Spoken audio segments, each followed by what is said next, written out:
Cijenjeni gledatelji sportske televizije, kao što vjerujem znate, u Splitu se ovih dana održava 35. Europsko prvenstvo u vaterpolu, najveći sportski događaj u Hrvatskoj za 2022. godinu, u kojem najbolji evropski vaterpolisti i vaterpolistice pokazuju svoje umijeće u prekrasnoj Spaladium areni. Organizacija tog prvenstva je zbilja na vrhunskoj razini, atmosfera u Spaladium areni je prekrasna, naročito kada igra Hrvatska. A na tribinama je mnogo poznatih lica, sportskih djelatnika. Jedan od njih je naš gost, ugledni gospodin Spyros Kapralos, predsjednik Europskog olimpijskog odbora, predsjednik Grčkog olimpijskog odbora. Mr. Kapralos, welcome to the sports television in Croatia, welcome to Split. My first question is to you. You are here as a guest of LEN, of the European Aquatics. How do you like Split? You've been here before, and how do you like the European Water Polo Championship? Well, it's true, I've been here in the past. I competed here as an athlete, as a water polo player, at the time when Yugoslavia was all together. Yeah. And I'm very happy to be here at the finals of the European Water Polo Championships. And what I've experienced up to now is something incredible. Incredible because yesterday I was present in the semi-final, a fantastic game, very tense, very dynamic, with a victory of Croatia and having 10,000 people there. The stadium was full. People were very enthusiastic. They created a fantastic atmosphere that we need in our sport. And I saw the joy in the faces, not only of the normal people, but also of the old players with whom we used to play together and were there in the pool, and they were so happy. It was incredible yesterday. Your water polo is your basic sport. What do you think about the quality of this European Championship in female competition and men competition? I think I came to see, and always we have a very critical eye to see what's not working well. But this time the organization seems to be very good.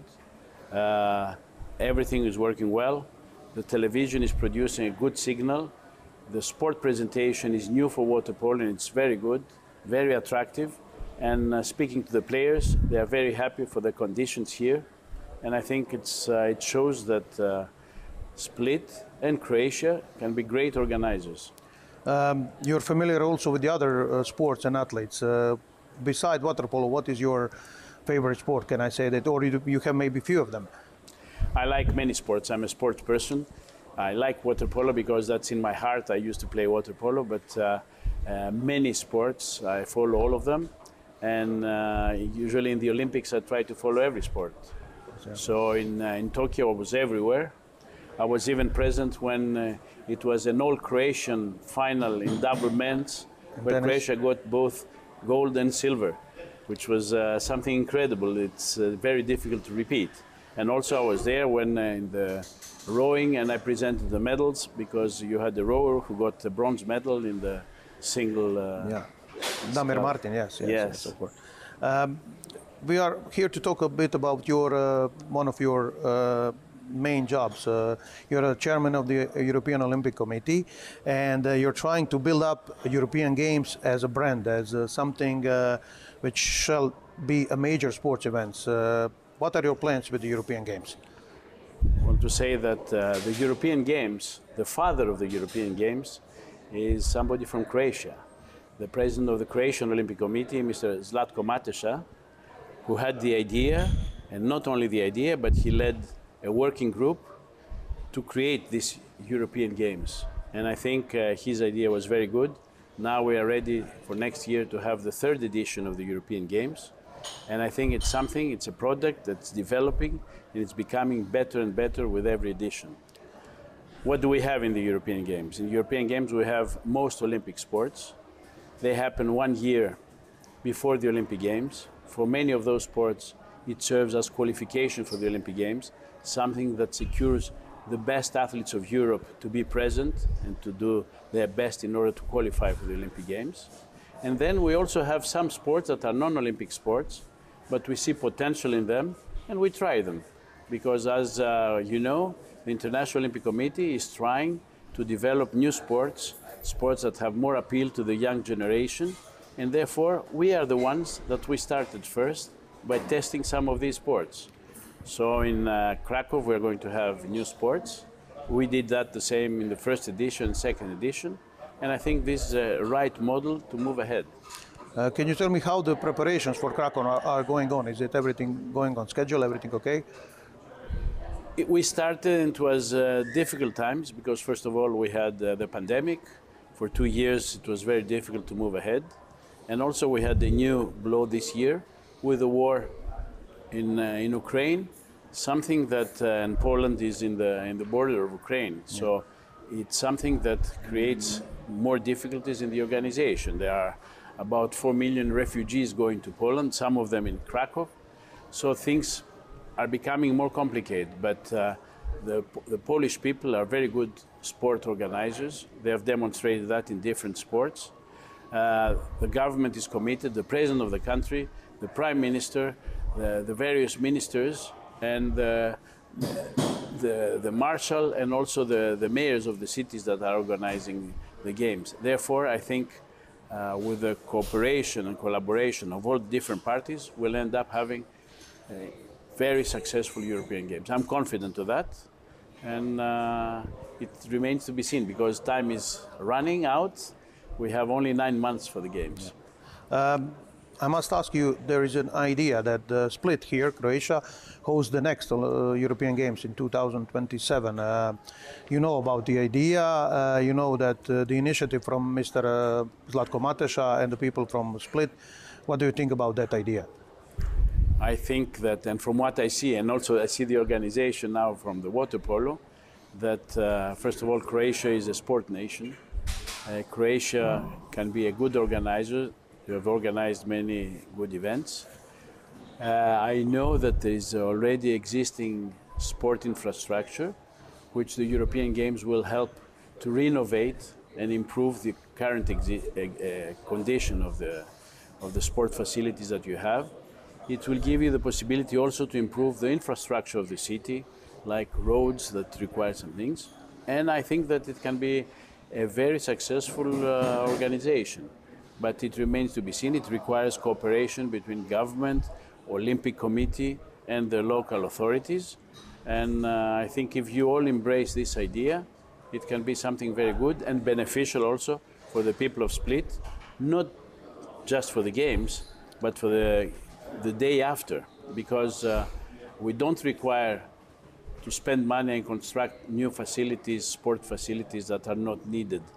We require that you do whatever is necessary to improve the existing infrastructure, to improve the dormitories of universities that are helping for the day after the students, where legacies that will be for the future of Split and Croatia.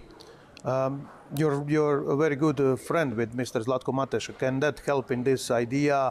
Of course, it's necessary to have, as you said, to embrace all the people, all the institutions to have Split as a host of the European Games. Listen, Mr. Mateša is a person who's one of the top leaders of European sport. His opinion is always very much respected. He has a great personality. And of course, whenever Mr. Mateša speaks, the whole of Europe is listening very carefully. So I think this will play also a very important role, because if Mr. Mateša comes and he shows a commitment, I think that many people will believe in him, and through Mr. Mateša you can be the next organizer. There is also another thing going on in Europe recently. The Eurovision Broadcasting Union organized the European Championship in Munich. What are your relations with that multi-sport event, and is it possible to work together in the future? Yes, the European Games and the European Championships, they are not competing with each other, because European Championships are happening 2 years before the Olympic Games. And in our case, we decided to move ahead and become strategic partners with the EBU. I think it's important because what is more important is for the Games to be and to go through the televisions to every household in Europe, so that people get more aware and people get more familiar about the European Games. Therefore, I think they are complementary events.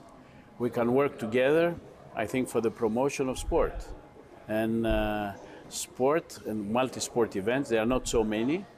They give a unique opportunity for the athletes to experience what it is to compete in multi-sport events, especially because the year after they go to the Olympic Games. So they get a training how it is to live together with other sports and to live in a big event. So I think this strategic partnership with EBU is going to be beneficial for the European Games and for EBU. There's also lots of talks about the European model of sport. Can you explain something about it, and can that improve the level of sport in Europe?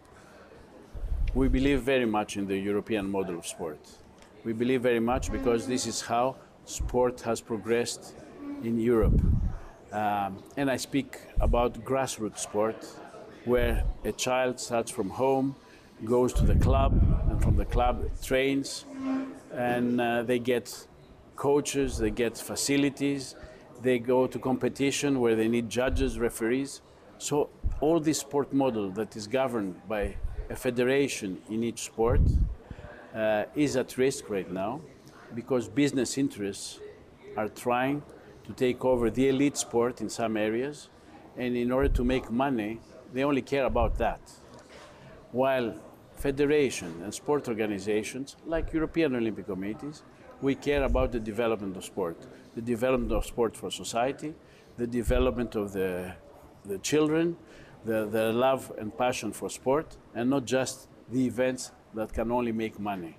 So this is something that we're trying very hard to convince the European Union and to convince everybody that we need the existing system that we have. Now you answered my next question practically. That is certainly one of the priorities for you as the chairman of the European Olympic Committee. But there are always in sports some problems. What are the biggest problems for the European Olympic Committee in sports? Is it doping? Is it match fixing? Something like that? How can we improve that? Well, we always have challenges, and through time they change. Doping has always been a constant threat, and we have zero tolerance in doping, in cheating. And game fixing is also a form of cheating. So this is something that we are fighting, and this is something that we have to be alert to protect our athletes, and also to be able to punish the people who are responsible, because it's not only athletes, it's coaches, it's doctors, it's people who are helping the athletes to cheat. And it's something that we do not tolerate. On the other hand, there is always now, with the financial difficulties that the countries of Europe are having, I think that financing of sport is becoming increasingly more difficult. Governments sometimes prioritize in giving the funds and sourcing it to other directions and not into sport. But what we know is that sport, and I mean not elite sport, but sport for all, is very important for the health and the well-being of people. And every €1 that is spent today for sport saves in the future for every country €7 from public health and hospitals and all these things. So I think it's a good investment to spend money for sport. I will return a bit to Croatian sport. You know lots of Croatian sportsmen. What do you think about success of Croatian sport in total? Do you know some athletes? Well, I think that Croatia is a sport country, and such a small country being ranked so high at level of Olympic Games. Like I remember in Rio, you got 8 medals in the Olympic Games. It was something, a fantastic record. But also in Tokyo, your athletes did very well. You have, except that you are very strong in team sports, and we know the football, of course. Yeah. But basketball is strong, handball is strong, water polo, of course, is very strong. But then also in individual sports, you have very good athletes in taekwondo. You have very good rowers. You have tennis players. So it's everywhere. So you feel that it's a strong sport country. And actually, when I use as an example for countries that are doing extremely well in sport, also with their size, I mean, and what I say is Croatia and Slovenia. I'm impressed by these two countries. Great to hear that, of course. The Croatian Olympic Committee celebrates its 31st birthday these days. What can you, as the chairman of the European Olympic Committee, wish for the Croatian Olympic Committee and for the sports in total in Croatia? What I would like to wish is that they continue their efforts, because they get the fruit from these efforts, and they are happy to celebrate these great victories of Croatian athletes. And I think that the victories in sport bring a lot of pride to a whole nation, because these victories of sport unite all the people, unite the different political parties, unite people of opposing ideas, because it's victories of the whole country. It's not just one party or the other party, or one minister or the other minister. And I think this is the most important that sport is bringing to the world. Mr. Kapralos, I would like to thank you in myself and for the sports television for having this talk, this conversation, and I wish you all the best here in Split and in your future endeavors, of course. Thank you very much, and good luck to Croatia for the final. Thank you.